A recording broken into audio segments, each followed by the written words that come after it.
অসমীয়া ভাষাই ধ্ৰুপদী ভাষাৰ স্বীকৃতি পোৱাৰ সন্দৰ্ভত জিলা বিজেপিৰ সভাপতি অনিল কুমাৰ দাসৰ মন্তব্য। ভাষা আন্দোলনৰ শ্বহীদসকলৰ ত্যাগে স্বীকৃতি পালে।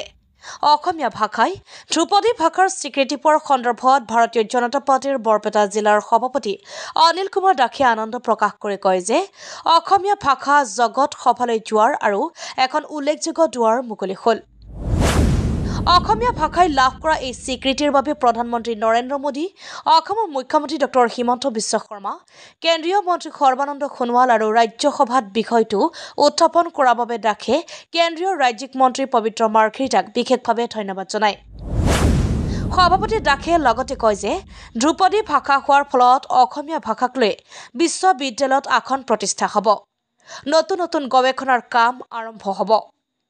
অসমীয়া ভাষা সাহিত্য সংস্কৃতিৰ সুৰক্ষাৰ বাবে বৰ্তমানৰ কেন্দ্ৰ আৰু ৰাজ্য চৰকাৰে প্ৰথম পৰাই যি ধৰণৰ কাম কৰি আহিছে তাৰ ফলত ভাষাটোৱে এনে এক ঐতিহাসিক স্বীকৃতি পাবলৈ সক্ষম হ'ব বুলিও দাসে মন্তব্য কৰে। এই স্বীকৃতিয়ে ভাষা আন্দোলনৰ শ্বহীদসকলৰ ত্যাগকো স্বীকৃতি দিলে বুলি তেওঁ কয়। দাসে লগতে আশা প্ৰকাশ কৰে যাতে অসমীয়া ভাষাটো উঠি অহা চামটোৱে শুদ্ধভাৱে ব্যৱহাৰ কৰিব পাৰে। আজি আমি সকলো অসমবাসীয়ে গৌৰৱান্বিত মাননীয় প্ৰধানমন্ত্ৰী নৰেন্দ্ৰ মোদী ডাঙৰীয়াৰ কেবিনেটে আৰু অসম চৰকাৰৰ মাননীয় মুখ্যমন্ত্ৰী হিমন্ত বিশ্ব শৰ্মা ডাঙৰীয়াৰ আৰু ৰাজ্যসভাত উত্থাপন কৰিছিল পবিত্ৰ মাৰ্ঘেৰিটা ডাঙৰীয়াৰ লগতে সৰ্বানন্দ সোণোৱাল ডাঙৰীয়াই যে অসমীয়া ভাষাটোক যিটো ধ্ৰুপদী ভাষাৰ মৰ্যাদা দিব লাগে বুলি বহু দিনৰ পৰাই ভাষা আন্দোলনৰ সময়ৰ পৰাই বিভিন্নজনে লাগি আছিল। আমাৰ ভাষাৰ ওজাসকলে লাগি আছিল আৰু যোৱা ৩ অক্টোবৰত কেবিনেটে এই ভাষাটোক অসমীয়া ভাষাক ধ্ৰুপদী হিচাপে স্বীকৃতি দিয়াত মোৰ চিৰচেনেহী মোৰ ভাষা জননীয়ে যে ঐতিহাসিক স্বীকৃতি পালে, এইটোত আমি সকলো অসমবাসীৰ লগতে অসমীয়া ভাষাক ভাল পোৱা সকলো অসমীয়াই আজি আমি উৎফুল্লিত আনন্দিত। আমি জানো আগত 6টা ভাষা আছিল, তামিল, সংস্কৃত, কানাড়া, তেলেগু, মালায়ালাম, উৰিয়া, ইয়াৰ লগত সংযোজিত হ'ল আৰু আন 5টা ভাষা সমানে মৰ্যাদা দিলে বাংলা, মাৰাঠা আদিকে কৰি। মোৰ দৃষ্টিত এইটো এক ঐতিহাসিক স্বীকৃতি আৰু আমি কেন্দ্ৰীয় মন্ত্ৰী আমাৰ সকলোৰে আদৰৰ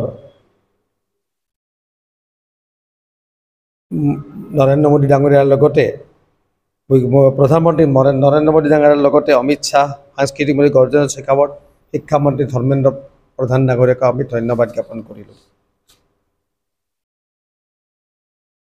এটা স্বতন্ত্ৰ ভাষা হ'ল এই স্বীকৃতি প্ৰদানে আমাৰ ভাষাটোক প্ৰচাৰ গৱেষণা আদি বিভিন্ন দিশত আৰু বিভিন্ন বিশ্ববিদ্যালয়ত আসন সংৰক্ষণৰ লগতে এই ভাষাটোৰ সন্দৰ্ভত বিভিন্নজনে গৱেষণা কৰি আমাৰ আই মাতৃৰ এই পবিত্ৰ ভাষাটোক আমাক জগত সভালৈ নিয়াৰ এটা বাট মুকলি হ'ল। এই ভাষাটোৰ কাৰণে ভাষা আন্দোলনত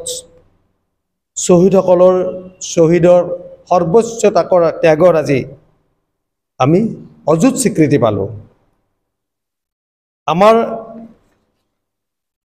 আমি জানো যে ধ্ৰুপদী ভাষা হিচাপে স্বীকৃতি হ'বলৈ হ'লে যি চৰ্ত, সেই চৰ্ত আমাৰ 1500ৰ পৰা 2000ৰ ভিতৰত মানে যিটো আমাৰ বছৰৰ আগৰ যিটো আমাৰ ইতিহাস,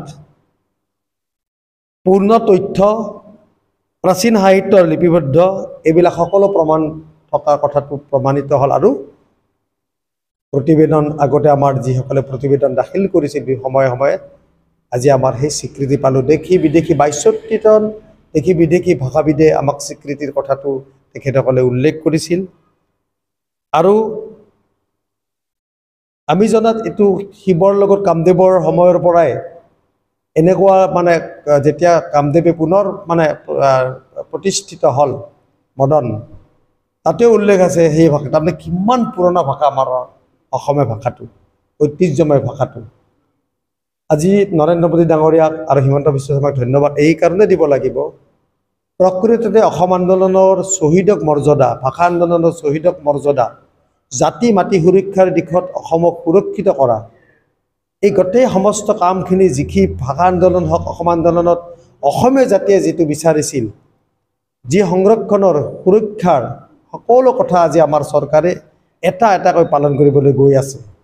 গতিকে আজি আমাৰ খুবেই ভাল লাগিছে যে আমি এটা স্বতন্ত্ৰ ভাষাক আজি আমাক ধ্ৰুপদী মৰ্যাদা দিয়াৰ বাবে আমি আশা কৰোঁ আমি আমাৰ উঠি অহা চামে প্ৰকৃত শুদ্ধকৈ যাতে অসমীয়া ভাষাটো ক'ব পাৰে, লিখিব পাৰে, তাৰ যৎপৰোনাস্তি চেষ্টা কৰিব লাগিব। আমাৰ ভাষাৰ ওজা হেমচন্দ্ৰ বৰুৱা, গুণাৰীৰাম বৰুৱা, আনন্দৰাম ঢেকিয়াল ফুকন, লক্ষীনাথ বেজবৰুৱা, বাণীকান্ত কাকতি, এই সকলোৰে সপোন আজি বাস্তৱ হ'ল। অসম প্ৰশাসন পৰিষদৰ পৰা আদি কৰি যিসকলে প্ৰতিবেদন দাখিল কৰিছিল আৰু এই ধ্ৰুপদী ব্ৰাহ্মী লিপিৰ যিবিলাক আমাৰ তথ্য সহকাৰে আমাৰ প্ৰতিবেদন কৰিছিল ৩৯২ পৃষ্ঠা, এই প্ৰতিবেদনৰ পুংখানুপুংখভাৱে চোৱা চিতাৰ কৰাৰ পাছত কেন্দ্ৰই যি অনুমোদন জনালে আমি সকলো আনন্দিত হৈছোঁ। অসমীয়া চিৰচেনেই ভাষাটো উজ্বলাই উঠক ভৱিষ্যতেও, আৰু আমাৰ উঠি অহা চামে গৱেষণাৰ সকলো যি দিশ যাতে আমাৰ সুবিধা হয়। চৰকাৰে এতিয়া স্বীকৃতি ভাষাবিলাক যি মৰ্যাদা দিব লাগে দিলে, আৰু তাৰ প্ৰচাৰ প্ৰসিদ্ধিৰ কাৰণে আমি সকলোৱে লগ লাগি আমি আগুৱাই নিব লাগিব ভাষাজনৰ। আমাৰ চিৰচেনেবী ভাষা জননী সদায় জ্যোতিষ্মান হৈ ৰওক, এই কামনা কৰিলোঁ।